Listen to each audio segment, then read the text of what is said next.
আসসালামু আলাইকুম ওয়া রাহমাতুল্লাহি ওয়া বারাকাতুহু। সম্মানিত প্রিয় উপস্থিতি, আজকে আমরা এই ভিডিওতে আলোচনা করব কয়েকটা গুরুত্বপূর্ণ বিক্ষিপ্ত কিছু স্বপ্নের ব্যাখ্যা নিয়ে, যেগুলো আমরা প্রত্যেকদিন দেখি। এগুলার ব্যাখ্যা খোঁজার জন্য সকাল হলে আমরা অস্থির হয়ে পড়ি। সেগুলোর ব্যাখ্যা আজকে আমরা এই ভিডিওতে আপনাদের সাথে শেয়ার করব ইনশাআল্লাহ।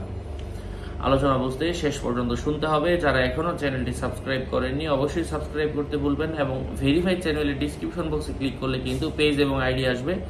এর বাইরে অন্য কোনো পেজ নাই, আইডি নাই, ইমো নাই, হোয়াটসঅ্যাপ নাই, টিকটক নাই। সাবধান।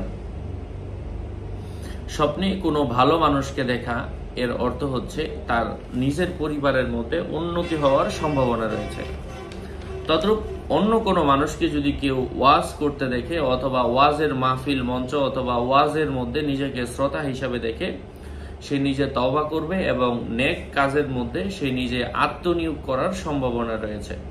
স্বপ্নে কোনো মানুষ যদি কোনো কিছুকে ওজন করতে দেখে, এর অর্থ হচ্ছে সে নিজে ন্যায় বিচার করবে, সে নিজে ন্যায় বিচারক হওয়ার সম্ভাবনা রয়েছে। ওয়াজের মজলিসের মধ্যে যদি কেউ নিজেকে দেখে, মনের আশা পূরণ হবে, তার উদ্দেশ্য সফল হবে, যে কোনো ইচ্ছা তার পূরণ হবে।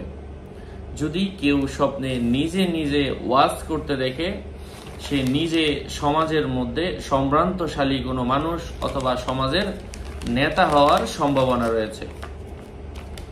কোনো মানুষ যদি স্বপ্নে কোনো দোয়া ওজিফা পাঠ করতে দেখে, এর অর্থ হচ্ছে তার চিন্তা দূরীভূত হবে, সে নিজে চিন্তা ছেড়ে নিজে নেক কাজ করনেওয়ালা মানুষ হওয়ার সম্ভাবনা রয়েছে।